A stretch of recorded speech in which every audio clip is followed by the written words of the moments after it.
लहानपणीची गोष्ट वेगळी होती दादा. आता परिस्थिती ती राहिली नाही जी 20 वर्षांपूर्वी होती. तेव्हा आम्ही अडचणीत होतो आणि तुमच्या उपकाराखाली दबलेलो होतो. पण आता माझा मुलगा अनिकेत पुण्याच्या सर्वात मोठ्या नामांकित कॉलेजमध्ये प्रोफेसर लागलाय. त्याची समाजात एक प्रतिष्ठा आहे, मानसन्मान आहे. आणि तो जो प्रत्येक गोष्टीसाठी तुमच्या सहीच्या मागे मागे करायचा, ते फक्त एक बालपण होतं. ते विसरून जाणं सर्वांच्या फायद्याचं ठरेल. कारण आता माझा मुलगा एक उच्च शिक्षित आणि प्रतिष्ठित माणूस बनला आहे. आणि तुमच्या मुलीची अवस्था तर जगासमोर आहे. 10वीत 2दा नापास होऊन आता घराच्या 4 भिंतीत बसून फक्त काळ कंटाळती. आम्हाला आमच्या कुळाची घराण्याची नाचक्की करायची नाही आहे. उद्या लोकांनी असं नको म्हणायला की प्रोफेसरची बायको अडाणी आणि अंगठा छाप आहे. आत्याच्या या विषारी आणि टोचणाऱ्या शब्दांनी स्वयंपाकघराच्या दारामागे उभ्या असलेल्या सईच्या काळजाचे जणू तुकडेच केले. आपली लग्नाची बोलणी पक्की होणार या आनंदात ती गालातल्या गालात हसत होती. पण क्षणार्धात तिच्या डोळ्यांतून अश्रूंची बरसात सुरू झाली. हातात पकडलेला चहाचा ट्रे थरथरायला लागला. तितक्यात सईचे वडील शंकरराव एक खोल उसासा टाकत अतिशय शांत आवाजात म्हणाले, सुलोचना, अगं नाती ही मनाने आणि मायेने जपली जातात. सई अभ्यासात कच्ची असेल, पण ती तुझी स्वतःची भाची आहे. तिचं मन सोन्यासारखं आहे आणि अनिकेतचं नाव तर लहानपणापासून तिच्याशी जोडलं गेलंय. तू आज अचानक अशा गोष्टी करशील तर माझा विश्वासच तुटेल ग. पण सुलोचना आत्याचा सूर अधिकच कठोर झाला.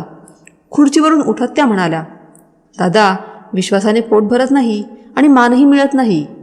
शहरात मान वर करून जगण्यासाठी शिक्षण लागतं, जे तुमच्या पोरीकडे नाही. माझं बोलणं काळ्या दगडावरची रेष समज. अनिकेत सईसारख्या नालायक मुलीशी लग्न करून स्वतःचं आयुष्य बर्बाद करणार नाही. त्याला आता त्याच्या तोडीची मुलगी पाहिजे. ती त्याच्यासोबत 4 चौघात पार्ट्यांमध्ये उभी राहून अस्खलित इंग्लिश बोलू शकेल. सईसारखी दिवसभर चुलीपुढे भाकऱ्या थापणार नाही ती. सईने जेव्हा हे ऐकलं तेव्हा तिच्या आत काहीतरी तुटून विखुरल्यासारखं झालं. तिने स्वतःला आरशात पाहिलं आणि रडून सुजलेल्या डोळ्यांनी स्वतःलाच प्रश्न केला, मी खरंच इतकी टाकाऊ आहे का की माझी काहीच किंमत नाही? त्याच रात्री तिने असा निर्णय घेतला जो त्या तिरस्काराचं उत्तर तिच्या यशाने देणार होता. तिने आपली जुनी पुस्तकं बाहेर काढली ज्यावर धूळ साचली होती. तिने मनाशी पक्क केलं की आता झोप तिच्या डोळ्यात तेव्हाच येईल जेव्हा ती यशस्वी होईल. त्या गर्विष्ठ आत्याला ती दाखवून देईल की एक हरलेली मुलगी जेव्हा जिद्दीला पेटते तेव्हा ती इतिहास बदलू शकते. अनिकेत, जो कधी काळ तिच्यासाठी सर्वस्व होता, आता तो तिला एक चॅलेंज वाटू लागला.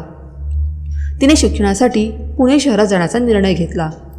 दुसऱ्या दिवशी वडिलांसमोर हात जोडून ती म्हणाली, बाबा, मला फक्त एक संधी द्या. मला सिद्ध करायचं आहे की मी ओझं नाही आहे. मला त्या नात्यांना मूठमाती द्यायची आहे जे फक्त पदवीच्या आणि कागदाच्या तुकड्यांच्या जोरावर माणसाला तोलतात. शंकररावांनी तिला शहरात शिकण्याची परवानगी दिली. त्यांना माहीत होतं की लेकीचा स्वाभिमान दुखावला गेलाय आणि तिची हिंमत आता तुटणारी नाही.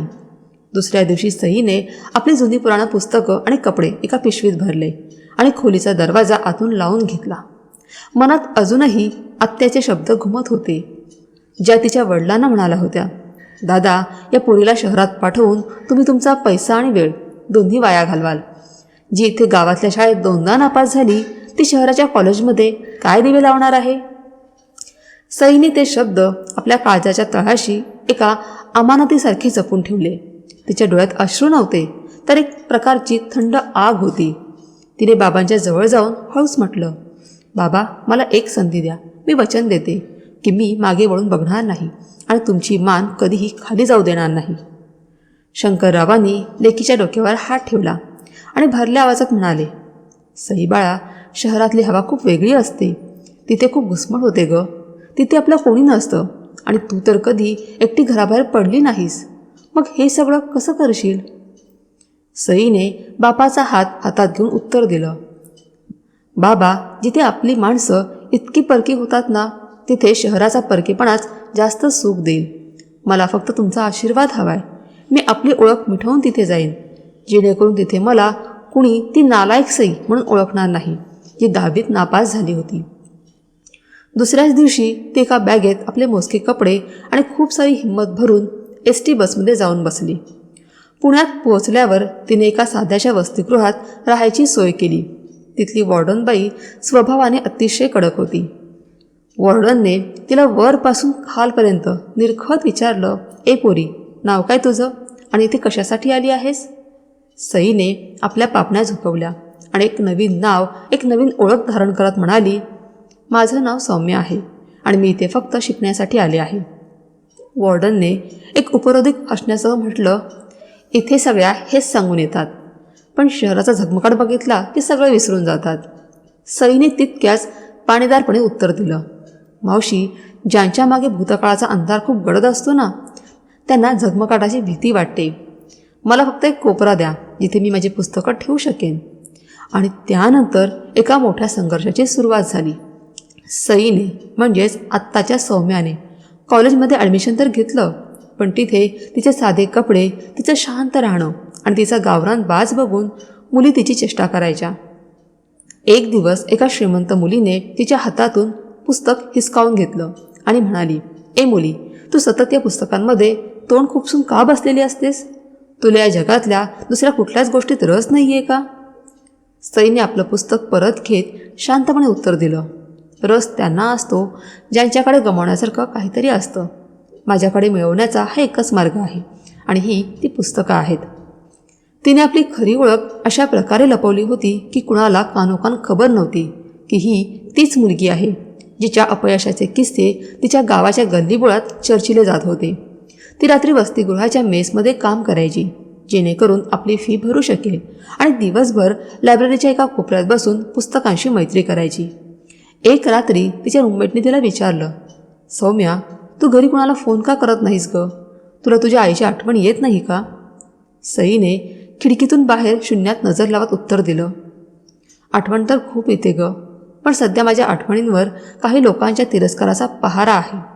जोपर्यंत त्या टोमण्यांचं उत्तर मी माझ्या यशाने देत नाही, तोपर्यंत मला घराची आठवण काढण्याचाही अधिकार नाही."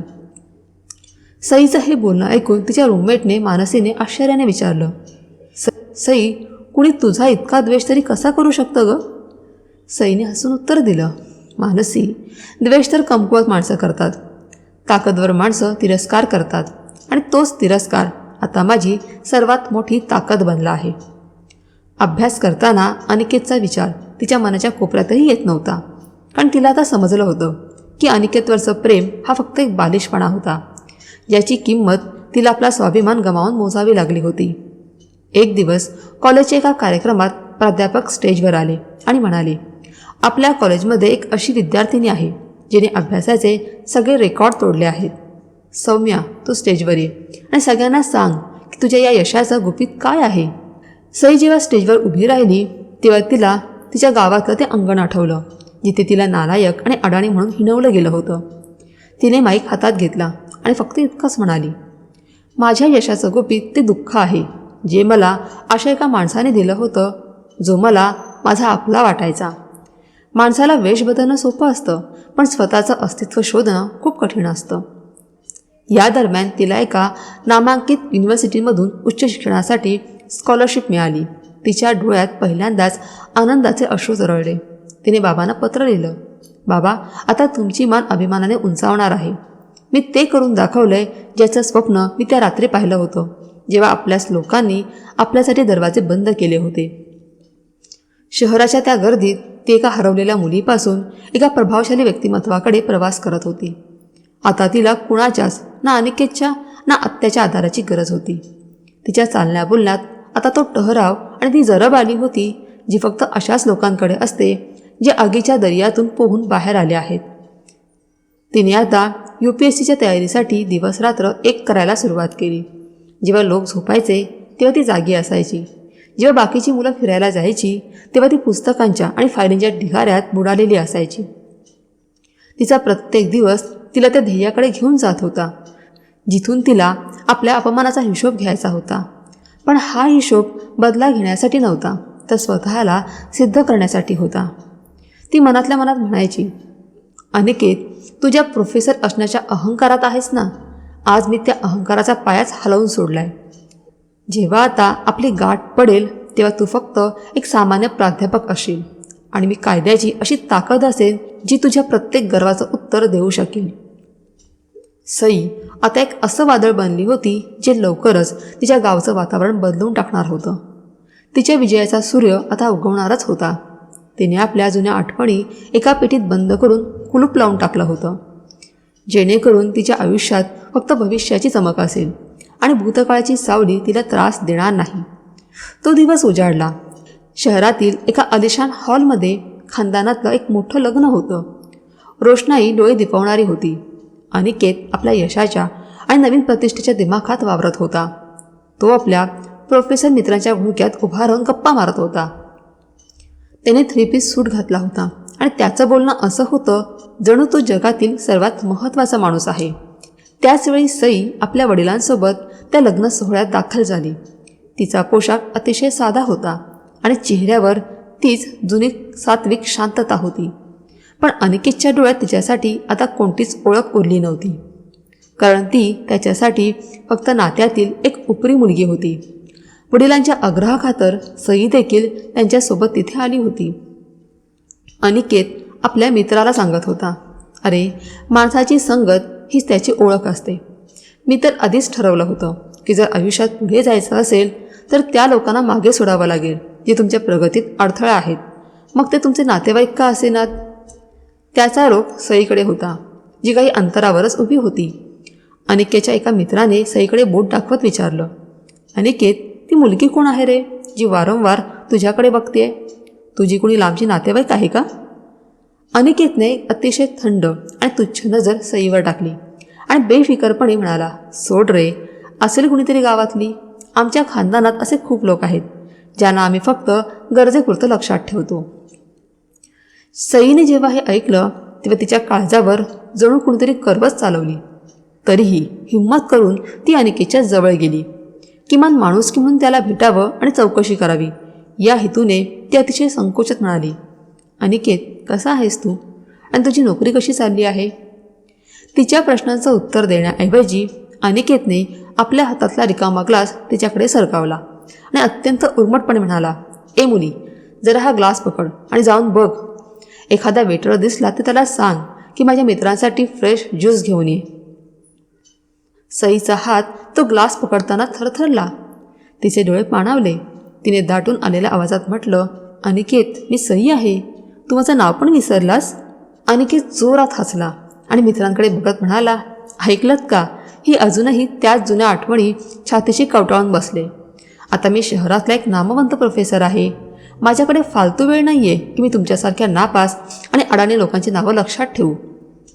तुमचं विश्व 10वीच्या पुस्तकांवरच संपतं आणि मी इथे PhD प्रबंध लिहितोय. आपल्यात आता ती दरी निर्माण झाली जी ओलांडून तू माझ्याशी कधीच बरोबरीने बोलू शकणार नाहीस. त्याच्या मित्रांनीही त्याच्या होमध्ये हो मिसळला आणि एक मित्र थट्टेने म्हणाला, काय प्रोफेसर, तुमचा भूतकाळ काही तुमचा पिच्छा सोडत नाही आहे वाटतं. अनिकेतने सईकडे तिरस्काराने पाहिलं आणि म्हणाला, अरे माझा भूतकाळ तर कधीच मेलाय. हे तर फक्त एक ओझं आहे जे खानदानाच्या मजबुरीमुळे सहन करावं लागतं. तू जा येथून आणि आपल्या बापापाशी जाऊन बसून जेवण कर. ही सुशिक्षित लोकांची महफिल आहे. तुझं इथं उभं राहणंसुद्धा मला विचित्र वाटतंय. सईने तो ग्लास तिथेच टेबलवर ठेवला. मागे वळून काहीही न बोलता ती तिथून निघाली. पण तिच्या कानात अनिकेतचे ते शब्द हातोड्यासारखे घाव घालत होते, तू एक ओझा आहेस. अनिकेत पुन्हा आपल्या गप्पांमध्ये मग्न झाला. त्याने एकदाही वळून पाहिलं नाही की आपण आपल्या बालपणीच्या मैत्रिणीच्या आणि होणाऱ्या पत्नीच्या आत्मसन्मानाला किती खोलवर जखमी केलं आहे. तो आपल्या मित्रांना सांगत होता, मी माझ्या आईला स्पष्ट सांगितलंय की माझ्यासाठी अशी मुलगी शोधा जी किमान गोल्ड मेडलिस्ट असेल. पण प्रोफेसरच्या बायकोला बघून वाटलं पाहिजे की ती प्रोफेसरची बायको आहे, नाही का? सई, जी हे सर्व लांब उभं राहून ऐकत होती, तिने आपले अश्रू पुसले आणि मनात एक पक्का निश्चय केला, आजपासून अनिकेतचं नाव माझ्यासाठी फक्त एक अपमानाची खूण असेल.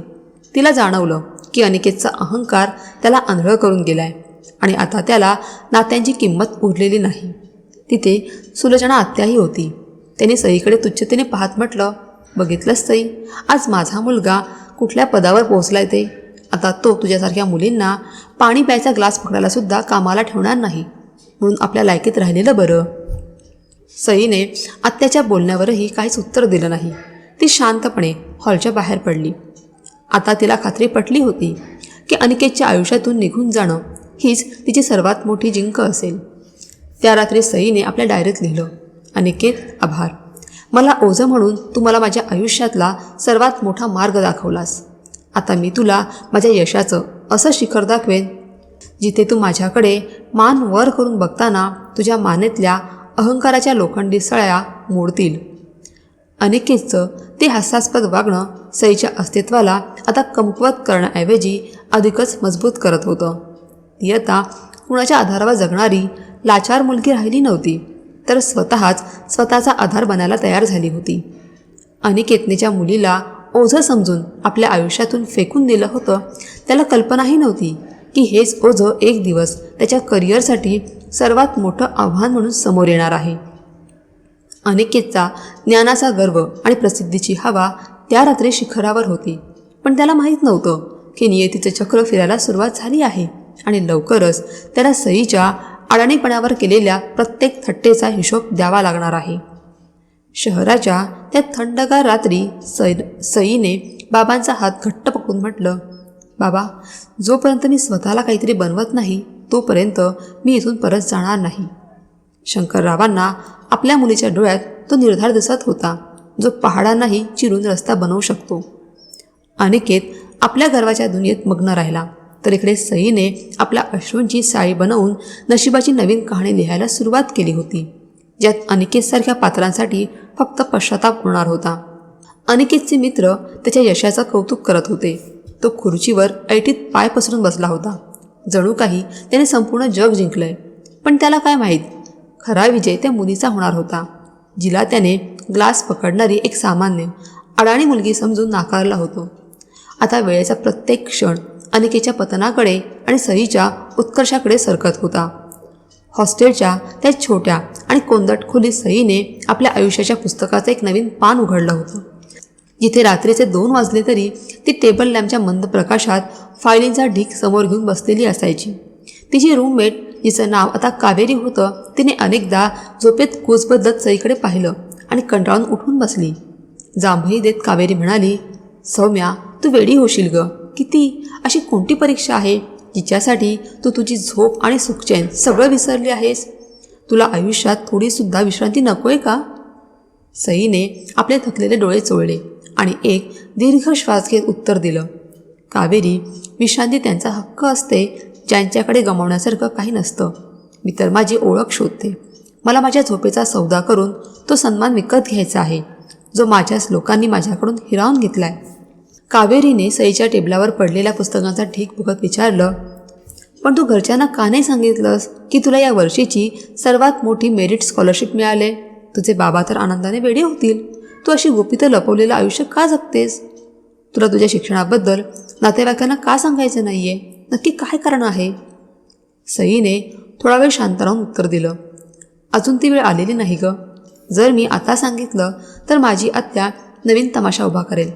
त्यांना वाटते की मी इथे एखाद्या कारखान्यात किंवा दुकानात काम करते आणि फक्त दिवस ढकलते. त्यांना असंच वाटू दे, कारण जेव्हा शांततेत केलेली मेहनत यशाच्या रूपाने दाट उठावते ना, तेव्हा त्याचा आवाज संपूर्ण जगाला ऐकू जातो. तितक्यात तिच्या फोनवर वडिलांचा, शंकररावांचा कॉल आला. सईने आपला आवाज नीट केला आणि फोन कानाला लावला. बाबांच्या आवाजात काळजी होती. त्यांनी विचारलं, सई बेटा, कसं चाललंय तुझं तिथे? शहरात खूप खर्च असतो असं ऐकलंय. जर पैशाची अडचण असेल तर सांग. मी आपल्या जमिनीचा एक छोटा तुकडा विकून टाकेन, पण तुझं शिक्षण थांबवू नकोस. सईच्या डोळ्यात पाणी आलं, पण तिने आपला आवाज खंबीर करत म्हटलं, नाही बाबा, मला पैशांची काहीच गरज नाही. मी इथे एका छोट्या ऑफिसमध्ये टायपिंगचं काम करते. त्यात माझा खर्च अगदी व्यवस्थित भागतो. तुम्ही फक्त स्वतःच्या तब्येतीची काळजी घ्या. बाबांनी एका उश्वासाचं म्हटलं, मला वाटतंय की काश मी तुला त्या अनिकेतसारख्या एखाद्या मोठ्या कॉलेजमध्ये शिकवू शकलो असतो, पण काय करणार, माझी परिस्थितीच तशी नाही. सई हसून म्हणाली, बाबा, प्रोफेसर असणं ही फक्त एक नोकरी आहे. खरा मान तर माणुसकी आणि संस्काराने मिळतो. तुम्ही काळजी करू नका. मी तुम्हाला असा मान मिळवून देईन जो कोणत्याही प्रोफेसरच्या स्वप्नातही नसेल. फोन ठेवल्यावर सई पुन्हा आपल्या फायलींमध्ये बुडून गेली. तिने एखाद्या गुप्त मोहिमेसारखी आपली MPSC UPSC परीक्षेची तयारी सुरू ठेवली होती. तिचं हे रूप एखाद्या गुप्तहेरासारखं वाटत होतं, जो मोठ्या धमाक्याची तयारी करतो. ती कॉलेजला जाताना कॅन्टीनमध्ये गप्पा मारत बसण्याऐवजी लायब्ररीच्या अशा कोपऱ्यात जाऊन बसायची जिथे जुन्या आणि धुळीने माखलेल्या पुस्तकांचा साठा असायचा. एक दिवस कॉलेजच्या प्राचार्यांनी तिला केबिनमध्ये बोलावलं आणि म्हटलं, सौम्या, आम्हाला तुझा अभिमान वाटतो. तू आंतरविद्यापीठ वक्तृत्व स्पर्धेत प्रथम क्रमांक मिळवला आहेस आणि आता तुला सरकारकडून विशेष शिष्यवृत्ती दिली जात आहे. तुला या समारंभासाठी तुझ्या घरच्यांना किंवा नातेवाईकांना बोलवायचं असेल तर सांग. सईने अतिशय नम्रपणे मान खाली घालून म्हटलं, सर, तुम्ही म्हणताय ते बरोबर आहे, पण माझी इच्छा आहे की माझं हे यश सध्या गुपितच राहावं. माझ्या गावातल्या कोणालाही कळू नये की मी इथे काय करतेय. प्राचार्यांनी आश्चर्याने विचारलं, असं का मुली? यश तर वाटल्याने वाढतं ना? सईने उत्तर दिलं, सर, काही जखमा अशा असतात ज्यांचं औषध फक्त संपूर्ण विजय हेच असतं आणि माझा विजय अजून अपूर्ण आहे. ज्या दिवशी मी त्या खुर्चीवर बसेन जिथून न्यायाची लेखणी चालते, त्या दिवशी मी स्वतः जगाला सांगेन की नालायक म्हटल्या जाणाऱ्या एका मुलीने काय करून दाखवलंय. सईच्या वागण्यातली ती जिद्द तिची रूममेट कावेरीला नेहमी जाणवायची.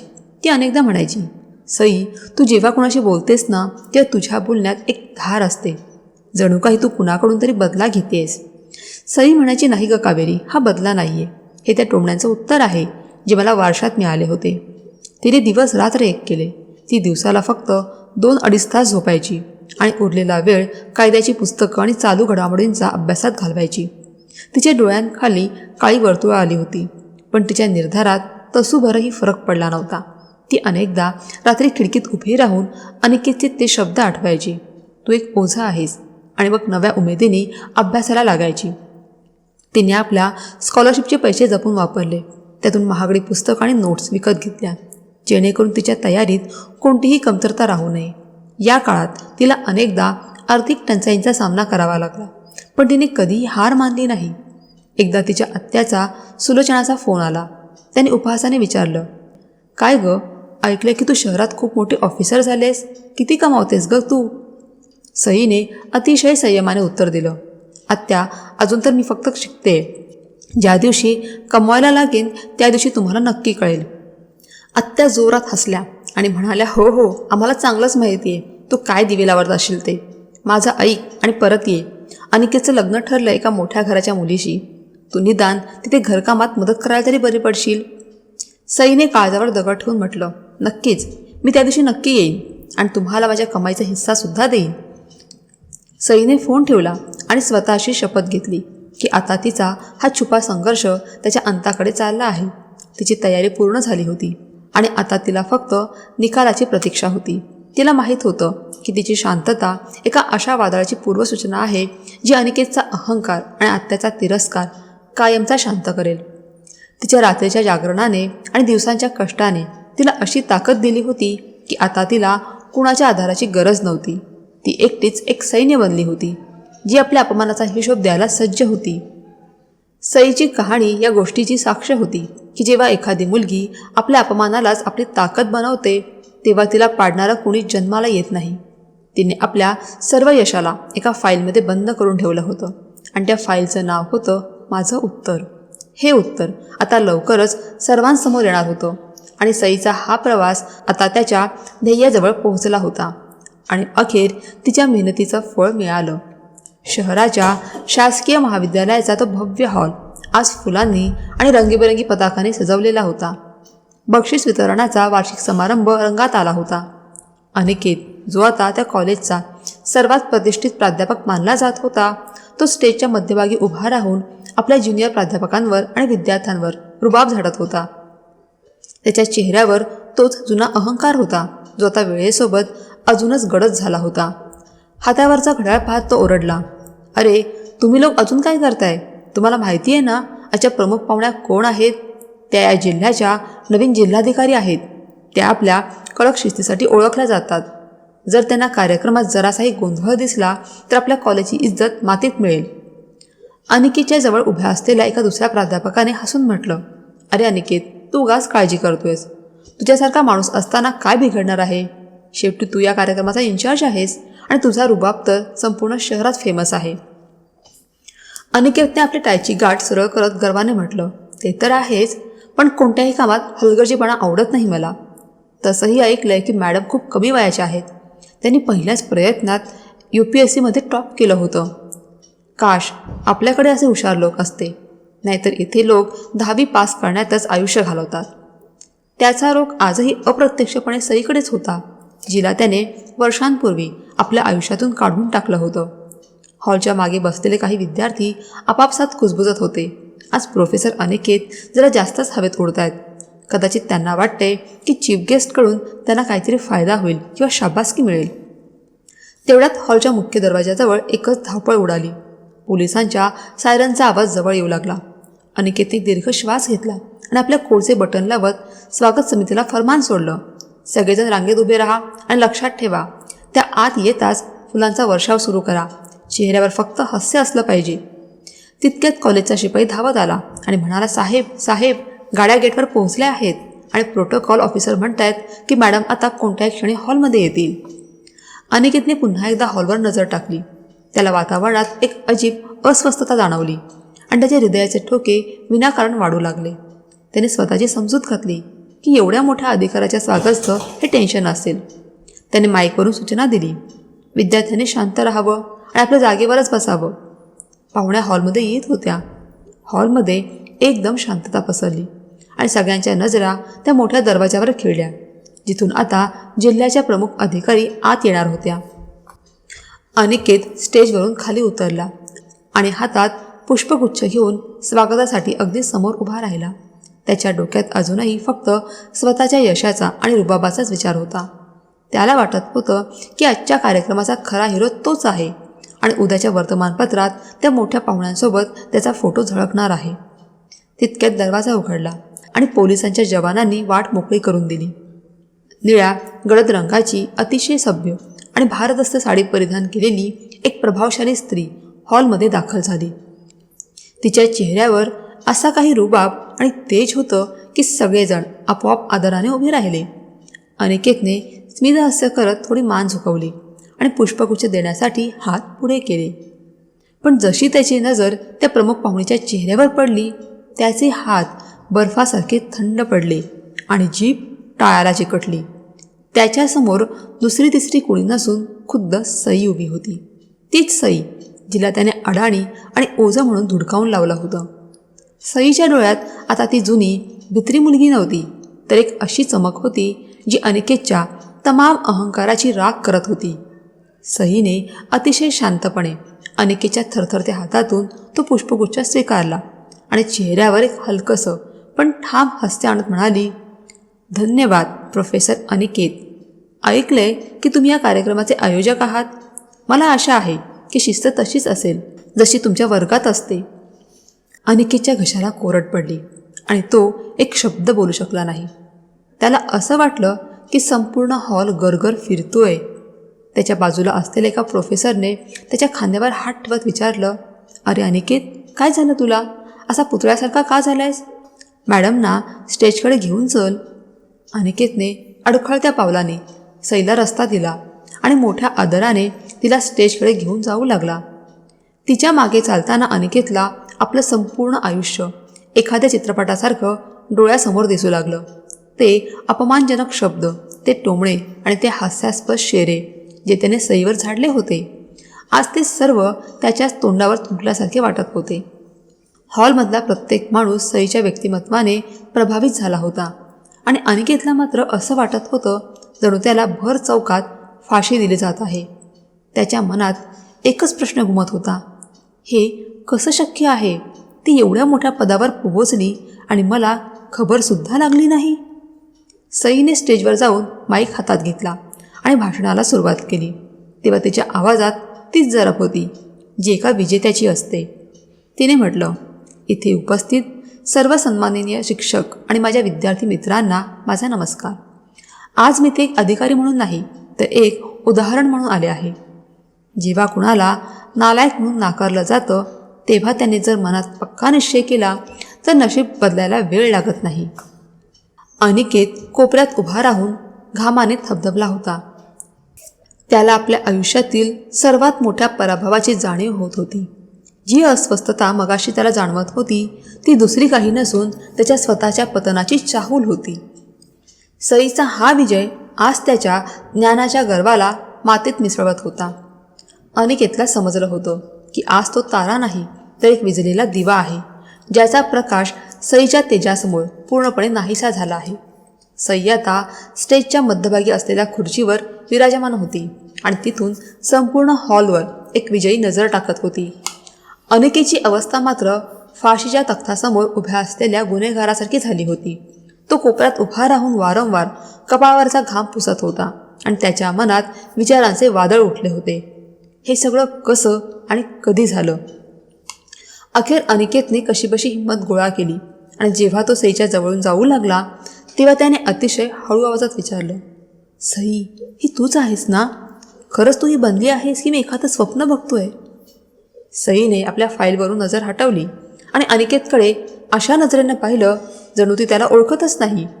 तिने अतिशय व्यावसायिक स्वरात उत्तर दिलं, माफ करा मिस्टर अनिकेत, सध्या हा एक शासकीय कार्यक्रम चालू आहे आणि तुम्हाला अशा प्रकारे प्रमुख पाहुण्यांच्या वैयक्तिक जागेत घुसखोरी करणं तुमच्या शिस्तीच्या विरुद्ध आहे.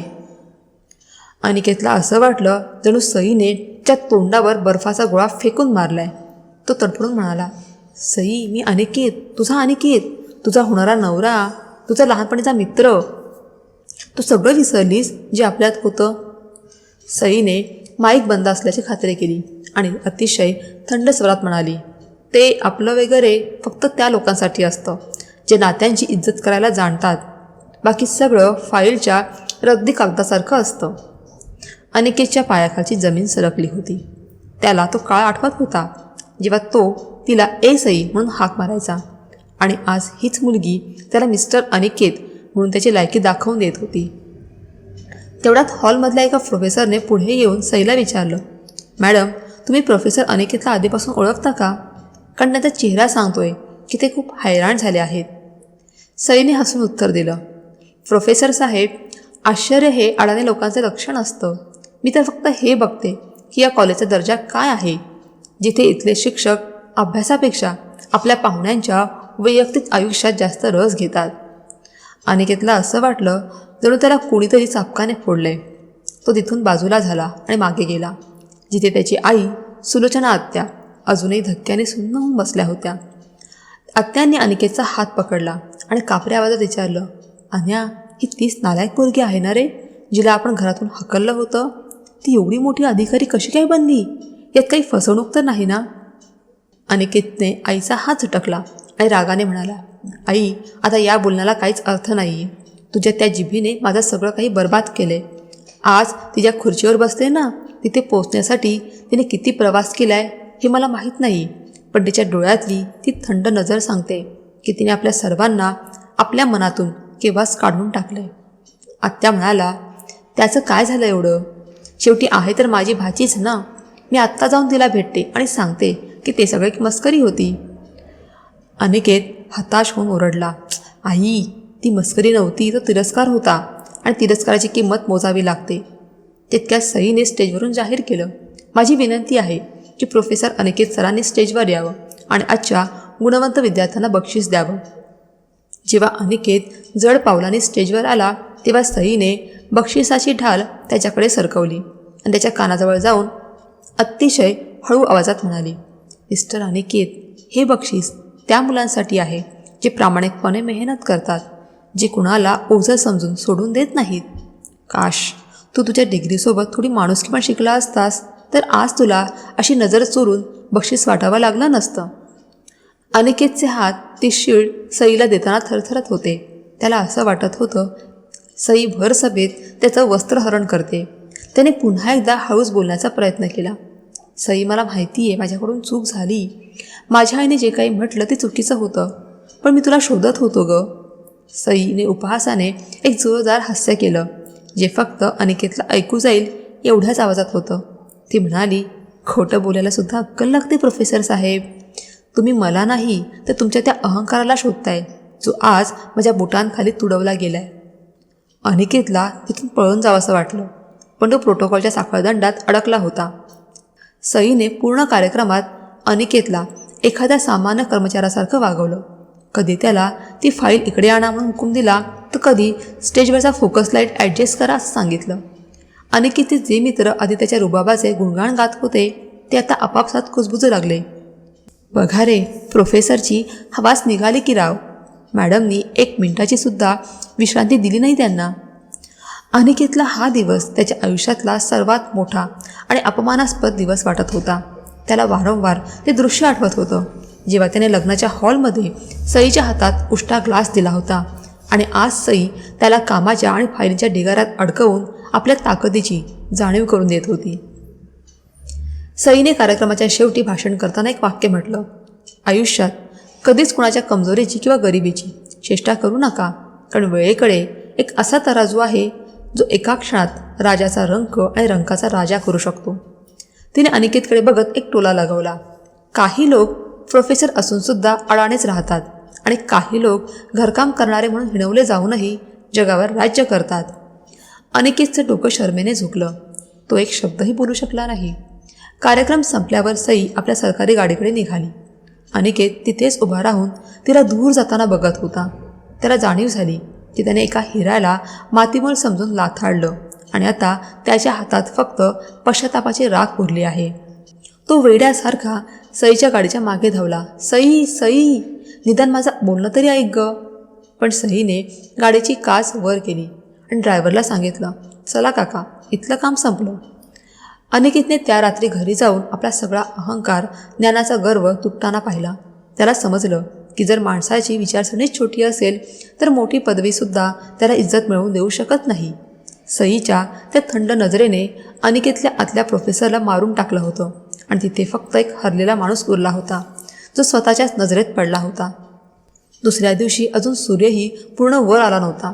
तोच सुलोचना आत्यांनी आपली सर्वात चांगली पैठणी साडी नेसली आणि अनिकेतला जबरदस्ती तयार करून त्या सईच्या सरकारी विश्रामगृहावर पोचल्या. त्यांच्या हातात पेड्यांचा एक बॉक्स होता आणि चेहऱ्यावर एक असं खोटं हसू होतं जणू काही त्या जगातल्या सर्वात प्रेमळ आत्या आहेत. विश्रामगृहाच्या गेटवर सिक्युरिटी गार्डने अडवलं तेव्हा आत्या तावातावाने म्हणाल्या, अरे हवालदार, बाजूला हो. तुला माहीत नाही का, मी तुझ्या त्या मॅडम साहेबांची सख्खी आत्या आहे आणि हा माझा मुलगा अनिकेत आहे. मोठे प्रोफेसर आहेत हे. आम्ही आमच्या लेकीला भेटायला आलोत. गार्डने आतून परवानगी घेऊन त्यांना सोडलं. सईने त्याने ड्रॉइंग रूममध्ये बसायला सांगितलं. काही मिनिटांनी जेव्हा सई तिथे आली तेव्हा तिच्या चालण्यात असा काही रुबाब होता की आत्या आपोआप जागेवरून उठून उभ्या राहिल्या. त्याने पुढे होऊन सईला मिठी मारण्याचा प्रयत्न केला. सई ग, माझी लाडकी भाजी. सईने अतिशय सफाईदारपणे 2 पावलं मागे घेतली आणि सोफ्यावर बसत विचारलं, येणं कसं केलं? मी तर ऐकलं होतं की अनिकेतचं लग्न कुठल्या तरी मोठ्या ठिकाणी ठरलंय. आत्यांनी तो पेढ्यांचा बॉक्स पटकन टेबलवर ठेवला आणि गोड आवाजात म्हणाल्या, अरे नाही ग सई, मी तर तुझ्यावरून जीव ओवाळून टाकते. काल रात्रीपासून मला झोपच लागली नाही. आनंदाने वेडी झाली मी की माझी मुलगी एवढी मोठी अधिकारी झाले. मी अनिकेतला हेच सांगत होते की सईने तर आपल्या घराण्याचं नाव काढलं. आणि अगं, त्या लहानपणीच्या गोष्टी सोडून दे. आम्ही तेव्हा नादान होतो, तुझी किंमत ओळखू शकलो नाही. अनिकेत जो कोपऱ्यात मान खाली घालून बसला होता त्याने हिंमत करून सईकडे पाहिलं आणि म्हणाला, सई, आई बरोबर बोलतेय. आमच्याकडून चूक झाली ग. आम्हाला तुझ्या क्षमतेचा अंदाजच नव्हता. मी आजही त्या शब्दावर ठाम आहे जे आपल्या वडिलांनी लहानपणी ठरवलं होतं. मी तुला आता त्या सगळ्या सोयी आणि सुख देईन जे मी आधी देऊ शकलो नाही. सईने एक दीर्घ श्वास घेतला आणि आपल्या समोरची फाईल बंद करत म्हटलं, मिस्टर अनिकेत, तुमचा काहीतरी मोठा गैरसमज होतोय.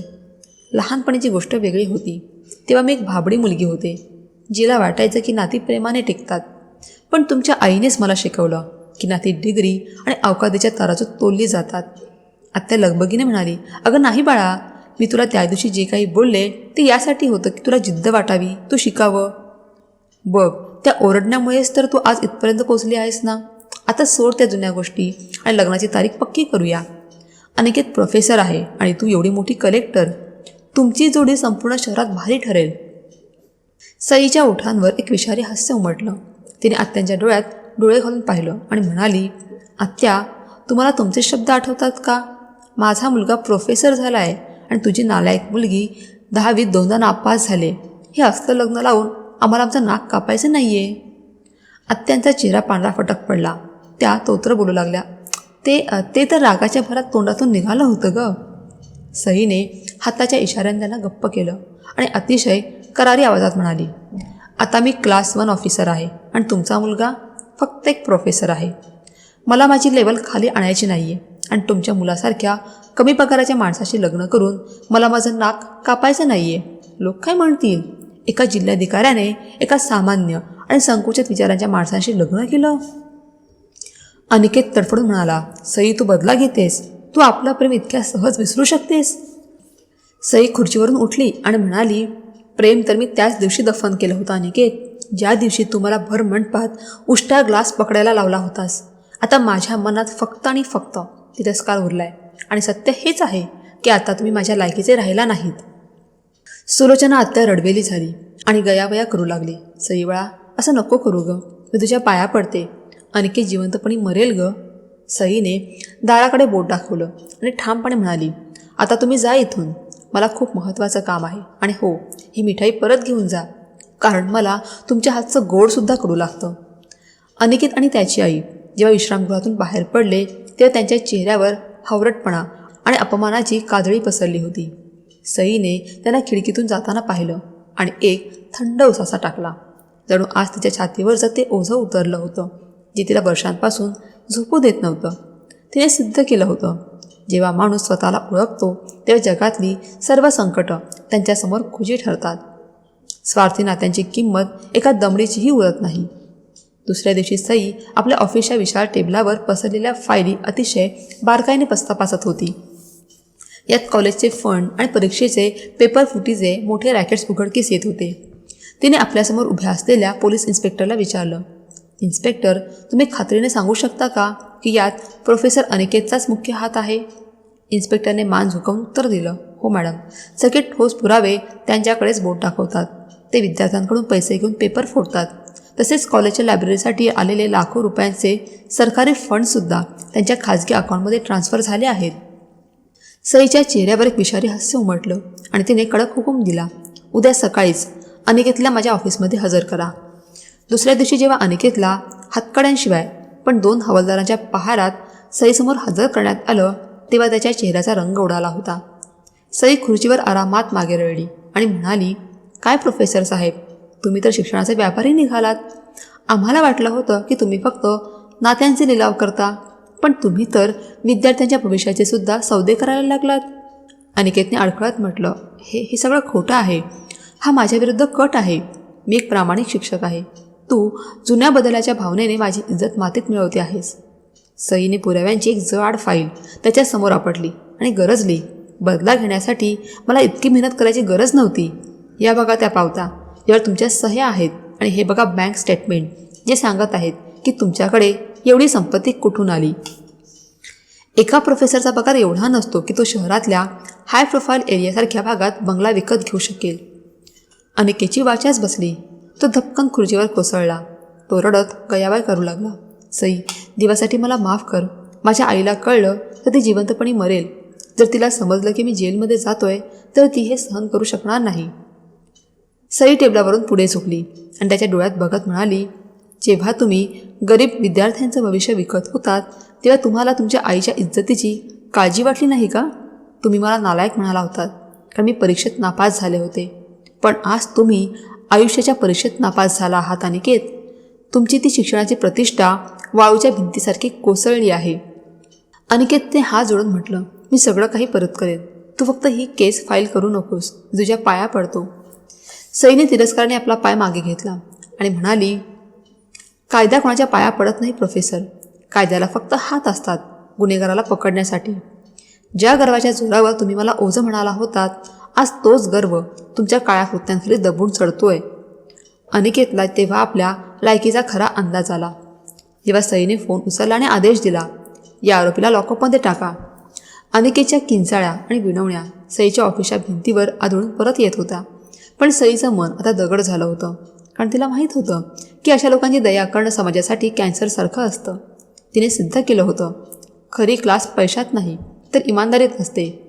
अनिकेतचा हा शेवट त्या सर्व लोकांसाठी एक धडा होता जे दुसऱ्यांना खाली पाडून स्वतःला आकाशात समजतात. सईने खिडकीतून बाहेर बघत विचार केला. आज तिच्या बाबांची इज्जत परत मिळाली होती, कारण सत्याने लबाडीचा बुरखा फाडला होता. अनिकेतच्या त्या विद्वत्तेच्या बुरख्यामागे लपलेला खरा चेहरा जगासमोर आला होता. जो प्रोफेसर कधी काळी आपल्या डिग्रीवर माच करायचा, तो आज एका गुन्हेगारासारखा मान खाली घालून उभा होता. सईच्या प्रामाणिकपणाने हे सिद्ध केलं होतं. ती खरोखरच त्या खुर्चीची हकदार आहे. रात्रीचा अंधार संपूर्ण शहरावर पसरला होता.